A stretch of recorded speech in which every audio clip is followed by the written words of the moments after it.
Hello and welcome to the Joy CEO podcast. I'm your host, Lori Pine, and today we are going to talk about the year-end inventory every leader needs before you plan what's next. This is an inventory you might not have even known that you needed. We are going to explore something that I've actually been talking about in my community, the Connect, with the female leaders who are in there.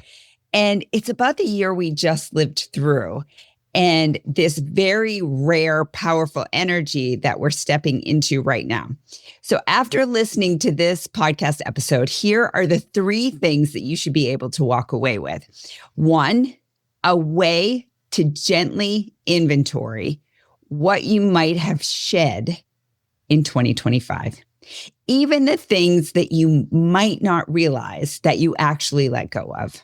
Number 2, why the space you created matters more than you might actually think. And number 3, how to harness the rarest energy that we have had in our lifetime. So with that, let's get to it. I've been noticing 2025 was the year of the snake, according to the Chinese zodiac. And here's what the snake teaches us. When we grow, we shed. It's just natural. You get bigger and bigger, and the skin has to fall away, and new skin is made. It is a physical phenomenon. Not always intentional, and it's not always clean or neat or feel good. But it happens naturally, a natural consequence to growth. And sometimes when you look back, you don't even realize what you let go of or the ways you grew. But when you take this time for an inventory and you put pen to paper, you can look back and say, holy smokes, I didn't even recognize that. I didn't know how much space or time that thing took up. And now it's not even here anymore. Maybe it was an attitude, a way of apologizing for yourself. Maybe you're one of those people who's constantly saying, I'm sorry. And then one day you just stop doing it. Maybe it was a behavior, the thing that you used to do to perhaps keep the peace. And you did that even when it exhausted you, but you still kept doing it. It was part of who you were. Maybe it was something more tangible. Maybe you actually shed or let go of a person. Maybe you had a breakup. Maybe it was a job. Maybe you found a new job. Maybe you were caught up in a reorg. Maybe it was a home. Maybe you moved. Maybe you downsized. Here's the thing. The snake doesn't ask for permission. It just knows when it's time to shed the old skin. And it just does it automatically. So I want to ask you something, not as a formal exercise, but as a way of noticing. What feels lighter to you now than perhaps it did a year ago? What stopped fitting you, and when did you finally realize it? Did you outgrow something that you didn't even plan to release? It just perhaps unfolded naturally. And if you can pause with that for a second and reflect a little bit, something might spring to mind. And here's the thing about shedding. It might not always be comfortable in the moment, or you might not even realize that it's happening. Sometimes the loss can feel pretty grave before it feels like freedom. You can't necessarily become who you're meant to be while still carrying everything that no longer serves you. And I have personal experience with this. I'm sure you have personal experience with this. When we shed, when we clear the clutter, literal or energetic, we make room for something new, even if we don't know what that something is yet.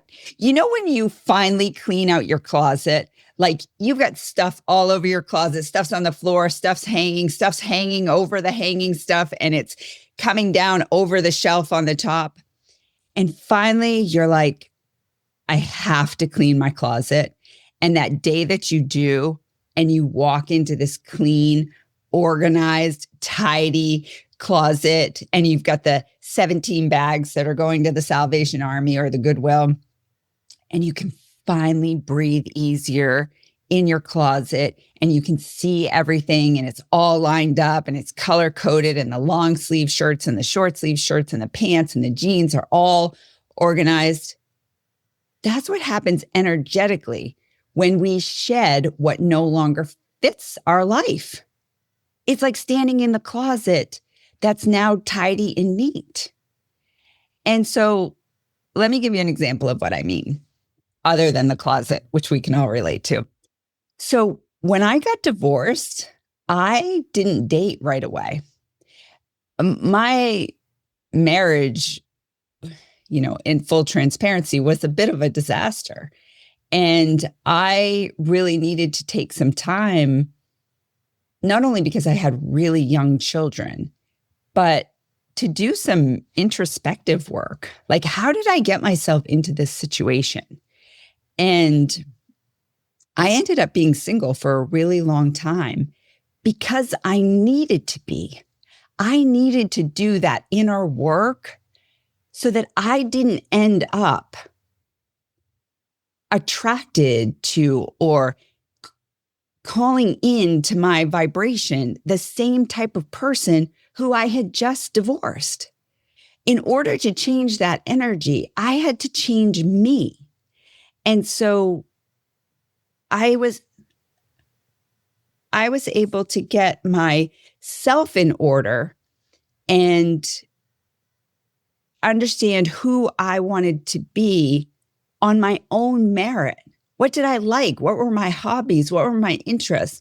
What did I actually want? And what mistakes did I contribute to the marriage failing? What was on my side of the street?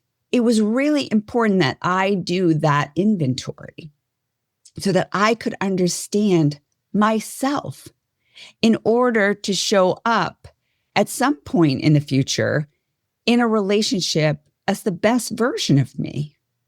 Not somebody that was wounded or hurt or full of self-pity or victimized, but somebody who could do an inventory, take some stock, and make some real changes in myself. If I had been rushed to fill that space, like, oh, I've gone through a divorce, now I need a new boyfriend, now I need to date, I would have just jumped into another relationship, just to not be alone. But also I would have brought all that same baggage with me, all of my own patterns with me.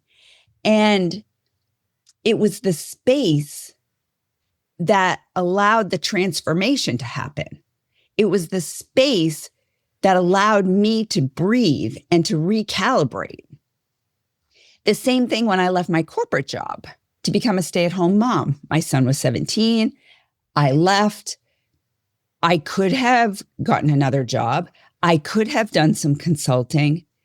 But the whole point was for me to stay home and to be present and to show up and to give my undivided attention.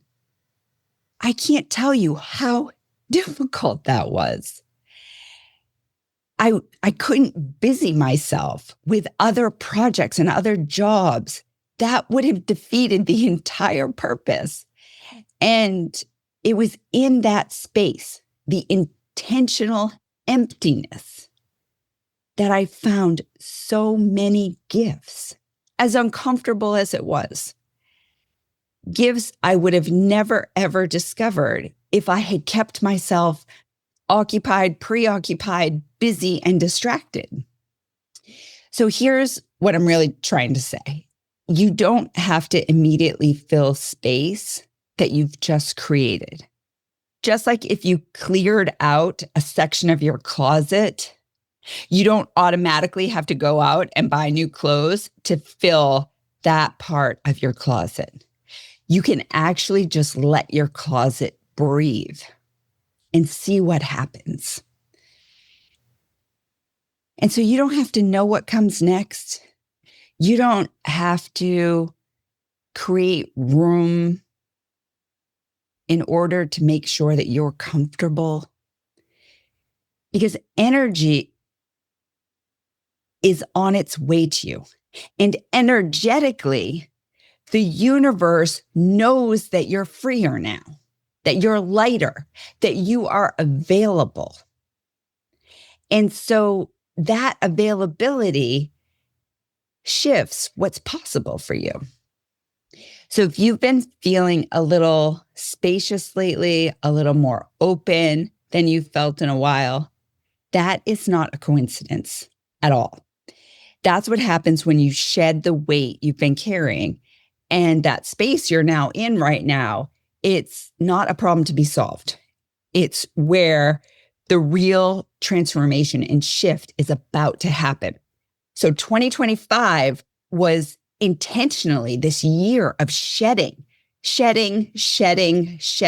We're getting rid of stuff that no longer serves us, which brings me to what is so exciting, this moment that we're in, 2026, according to the year of the Chinese zodiac, is the year of the fire horse. And there has not been a year of the fire horse in our lifetime. It has not happened since 1966. And here's why this matters. The year of the fire horse is this rare, concentrated energy that we've never experienced in our lifetime. This fire horse is going to bring passion, focus, action, and an energy that just doesn't wait around. It is like, let's go get them. Let's go. It's not a hustle energy. It's not, let's be busy for the sake of being busy. It's this passion that's just waiting to be channeled. And so there's a reason why you were making room last year for something new that's on its way to you. And the question the fire horse is asking is this: now that you're lighter, now that you have shed what no longer serves you, what are you making room for? That's the question for you to answer. And here's what I'm learning. The fire horse doesn't force you, it invites you. It invites you into this energy that is like, you can do it. And I'm going to be right there, pushing you along, helping you, encouraging you. So if you're already feeling this energy stirring, it's not a coincidence. It starts on February 17th, officially, the Chinese zodiac calendar for the new year. And it's already stirring kind of in the ethers.